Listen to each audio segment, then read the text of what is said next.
नमस्कार, lead India news में आपका स्वागत है।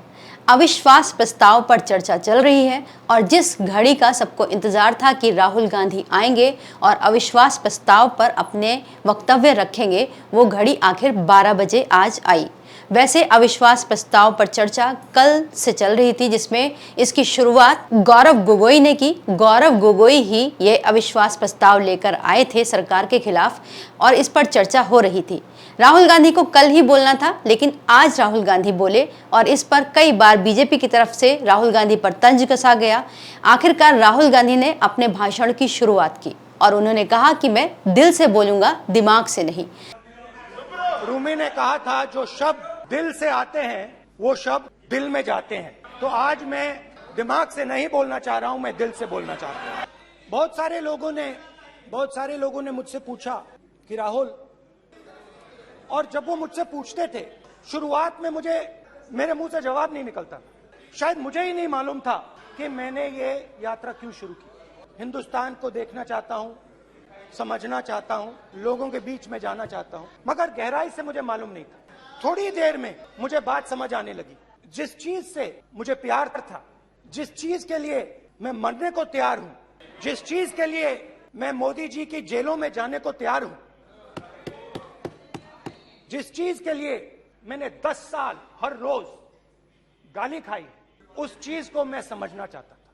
तो मेरे दिमाग में था कि अगर मैं 10 किलोमीटर दौड़ सकता हूं तो 25 किलोमीटर चलने का क्या मतलब, कोई बड़ी बात नहीं। ये मैंने सोचा था। आज मैं उस भावना को देखूं तो वो अहंकार था। लोग कहते हैं कि ये देश है, कोई कहता है ये अलग अलग भाषाएं हैं, कोई कहता है ये जमीन है, मिट्टी है, कि ये देश एक आवाज है। और अगर हमें इस आवाज को सुनना है तो हमारे दिल में जो अहंकार है, हमारे जो डिजायर्स हैं, हमारे जो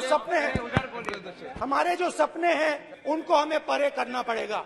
कुछ ही दिन पहले मैं मणिपुर गया। हमारे प्रधानमंत्री नहीं गए, आज तक नहीं गए। मणिपुर में रिलीफ कैंप्स में गया। मैंने महिलाओं से बात की, बच्चों से बात की। झूठ आप बोलते हो, झूठ मैं नहीं बोलता हूं। मैं पूरी रात उसकी लाश के साथ लेटी रही। स्पीकर सर, इन्होंने मणिपुर में हिंदुस्तान की हत्या की है। सिर्फ मणिपुर की नहीं, हिंदुस्तान की हत्या की है। इनकी राजनीति ने मणिपुर को नहीं, हिंदुस्तान को मणिपुर में मारा है। इसी बात को जब जवाब देने के लिए स्मृति ईरानी खड़ी हुई तो उन्होंने इसी बात को लपक लिया। पहली बार राष्ट्र के इतिहास में भारत मां की हत्या की बात की और कांग्रेस पार्टी यहां पर तालियां बजाती रही। इसके पहले एक और इंटरेस्टिंग चीज हुई। जैसे पिछली बार अविश्वास प्रस्ताव के वक्त राहुल गांधी ने 2018 में भी जाते जाते वक्तव्य देने के बाद प्रधानमंत्री नरेंद्र मोदी को झप्पी दी थी और पार्लियामेंट में बैठे बैठे आंख मारी थी। इस बार वो फ्लाइंग किस दे गए। एक बात पर मैं आपत्ति अभी दर्ज करती हूं अध्यक्ष जी, कि जिनको आज मुझसे पहले वक्तव्य देने का अधिकार दिया गया, उन्होंने जाते जाते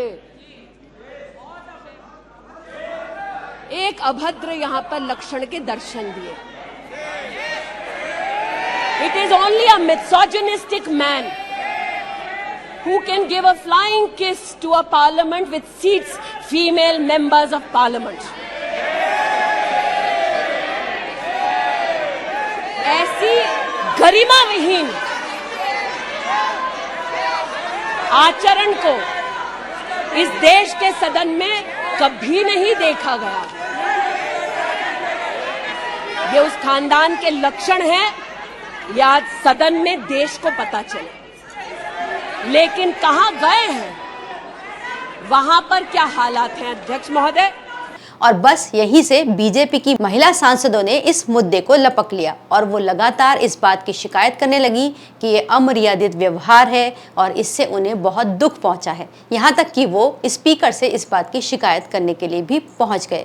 इसके अलावा केंद्रीय मंत्री स्मृति ईरानी ने भी अविश्वास प्रस्ताव का फायदा उठाते हुए बीते 9 सालों के अपने सारे उपलब्धियों को गिना दिया, जिसमें उन्होंने हर वोटर को अट्रैक्ट करने की कोशिश की। उन्होंने महिला सुरक्षा की बात की, जिसमें उन्होंने महिला सुरक्षा के ऊपर बात करते हुए मणिपुर की घटना को जो है उन्होंने कश्मीर से जोड़ा, राजस्थान से जोड़ा, जहां उन्होंने अलग अलग एग्जाम्पल दिए। स्मृति ईरानी ने गिरिजा टिक्कू और सरला भट्ट का उदाहरण दिया। गिरिजा टिक्कू वो केस था जो 90s के दौरान में जब कश्मीरी पंडितों को मारकर भगाया जा रहा था, उस वक्त गिरिजा टिक्कू के साथ गैंग रेप हुआ और उनकी नृशंस हत्या की गई। गैंग रेप करने वाले लोगों ने उनको आरे से चीर दिया था। इसी बात को कहते हुए स्मृति ईरानी ने कहा कि उस वक्त कांग्रेस खामोश क्यों थी। इस तरह करते करते उन्होंने जल योजना पर बात की, शिक्षा पर बात की, सुरक्षा पर बात की और खेलों पर भी बात की।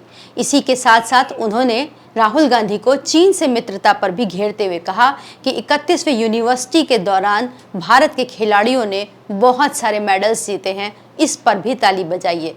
कुल मिलाकर दोनों पार्टियों का अपना अपना एजेंडा सेट था। इस अविश्वास प्रस्ताव के बहाने जहां कांग्रेस ये चाहती थी कि वो 2024 के आम चुनाव में वापसी करे, वहीं बीजेपी की रणनीति थी कि इस मौके को वो पूरे अपने 9 साल की उपलब्धियां गिनाने में यूज करे, और वही हुआ। कल निशिकांत जो बोले वो भी इसी स्ट्रेटेजी के अंतर्गत था, और आज जो केंद्रीय मंत्री स्मृति ईरानी बोली वो भी इसी स्ट्रेटेजी के अंतर्गत था। स्मृति ईरानी ने अपने भाषण के दौरान ये भी कहा कि राहुल गांधी ने अब तक के संसदीय इतिहास में जो गरिमा को ठेस पहुंचाई है। राहुल गांधी ने चलते चलते फ्लाइंग किस दी है, जिसकी वो भर्त्सना करती हैं, निंदा करती हैं।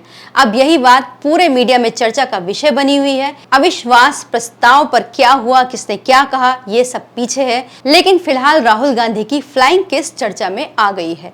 जब बात अविश्वास प्रस्ताव की कर रहे हैं तो थोड़ा इसके इतिहास की भी बात कर लेते हैं। पहला अविश्वास प्रस्ताव जो आया था वो चीन युद्ध के बाद 1963 में जवाहरलाल नेहरू सरकार के खिलाफ आया था। सबसे ज्यादा अविश्वास प्रस्ताव भी जो आए हैं वो इंदिरा गांधी के खिलाफ आए हैं। जब उनकी सरकार थी तो उनके खिलाफ पूरे 15 बार अविश्वास प्रस्ताव आए, और नरेंद्र मोदी सरकार की बात करें तो इनके खिलाफ 2 बार अविश्वास प्रस्ताव आए, एक बार 2018 में और एक बार अब 2023 में। पिछली बार भी जब जुलाई में अविश्वास प्रस्ताव आया था तब भी वो गिर गया था, और उसके बाद बीजेपी ने सत्ता में वापसी की थी, और 2023 में भी अविश्वास प्रस्ताव संख्या बल के मुताबिक अगर हम देखेंगे तो उसके गिरने की ज्यादा ही संभावना है। सरकार के पक्ष में ज्यादा वोट पड़ने की पूरी संभावना है, और अभी हालात तो ऐसे दिखाई दे रहे हैं कि सरकार अपना पक्ष रखने में सफल भी हो रही है, और इस अविश्वास प्रस्ताव को वो अपने चुनावी एजेंडा सेट करने के लिए इस्तेमाल भी कर चुकी है। इस वीडियो को लाइक करें, हमारे चैनल को सब्सक्राइब करें। हमारे वीडियो सबसे पहले देखने के लिए बेल आइकन प्रेस करना ना भूलें।